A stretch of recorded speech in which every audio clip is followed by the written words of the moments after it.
What's up, YouTube? Team Movies here.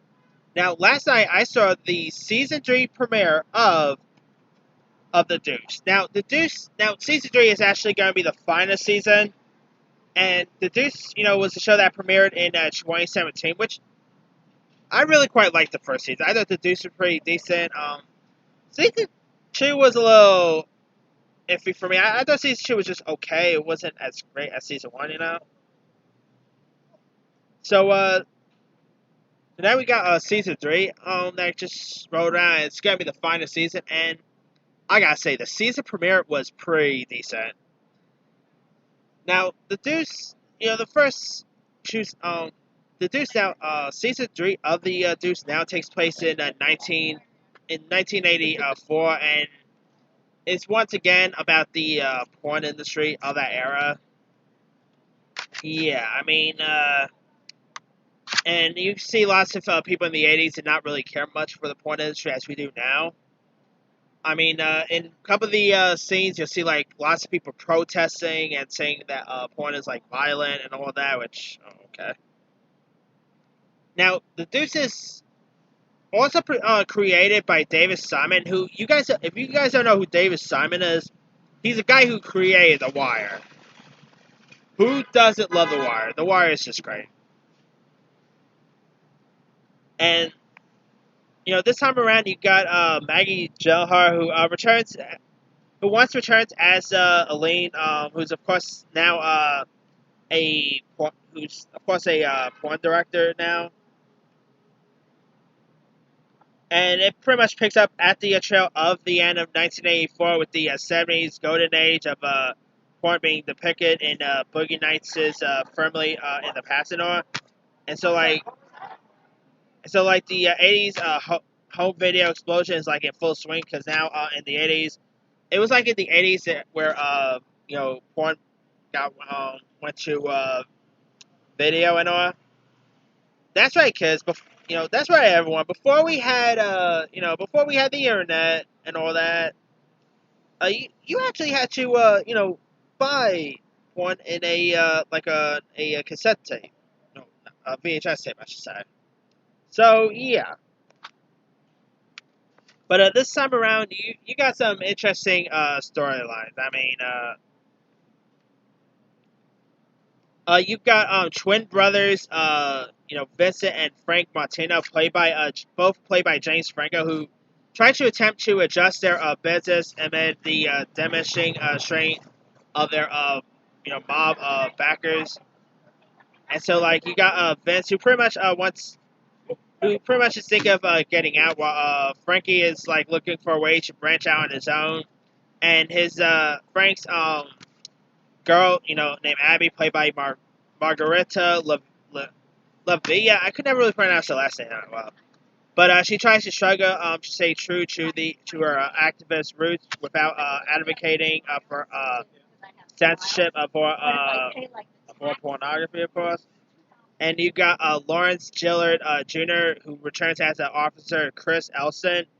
And you got Luke Kirby as a public morals official Gene Goman, who battle against their pretty much battle their consciences as they try to turn to the unconventional method for cleaning up the Deuce and all.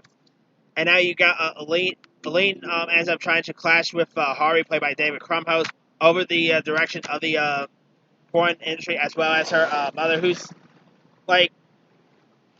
her mother, Mag Gyllenhaal's character, Elaine, mother in this. She's not really what you call the greatest mother in the world, but here you see she's pretty sick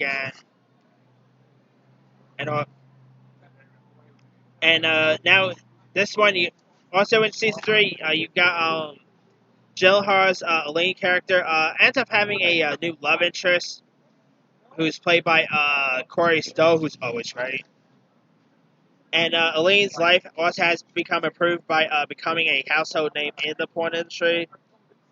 But you got Emily May's character, Laurie, who is who after rising to the status of a full-blown porn star, and with the death of her pimp named Cece, played by Gary Carl last season, her luck might end up improving when she, decide when she decides to get back into the porn industry and all. I mean, this literally felt a lot like a Boogie Nights. Remember Boogie Nights? Who doesn't love Boogie Nights? It literally has a bit of Boogie Night feel to it and all. And I mean, I really quite like this season. Now the season 3 episode was called. The season premiere episode was called "The Camera Loves You," which I thought was a nice episode. I mean, I could see why it was called that.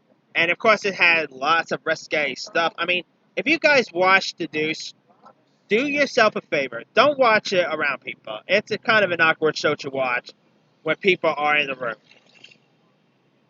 So yeah, and as someone who lives in who was born and raised in 1992, and someone who was like grew up in New York City, it's crazy to see how far New York City had came from the 70s to the 80s and all. And it's something how the porn industry also grew from the 70s and 80s.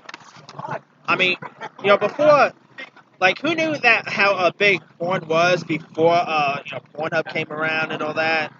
And it's like, oh, it made me so sad. And yeah, I really, and not to mention James Franco's other character Vince. He's also trying to reconnect with his his ex-wife played by the actress from The Big Sick, Zoe Kazan. He tried to reconnect with her as well, and that's a pretty cool new and of course season 3 has more than you will, like it does have more sex. It has a lot of cocaine stuff. I mean, it's 1984 after all. I mean, anyone who grew up in the 1970s or 80s and all, comment below of how many cocaine there was in the 80s and 70s. There was probably a whole lot of that stuff there. But yeah, I thought the premiere was pretty. I thought it was pretty decent. Great, interesting storylines from the cast, and I'm really looking forward to see where the final season is going to go from here. So cannot wait for next week's episode. Anyway, let me leave you guys. What did you do of the of the season 3 premiere of The Deuce? Did you like the premiere? What's happening, bro? Back. What's the story? Is this on YouTube? Yeah. Yes! Live. Is it live? Anyway, but I'm from Ireland. Where are you all from? Where are you from? I'm pre-recording this. What are you doing? Yep. Movie reviews? Yep. I have a good movie for you. The What? best movie. Once Upon Hollywood. Yeah. What a film. Anyway, sorry about that, guys. But as I was saying, as I was saying, let me once again leave it to you guys. Did you have a chance to check out the season premiere of The Deuce? Did you like the premiere, and are you looking forward to see the rest of the episodes? Drop a comment below. Don't forget to like, subscribe, hit that bell for more notifications. This is C-Movie signing off.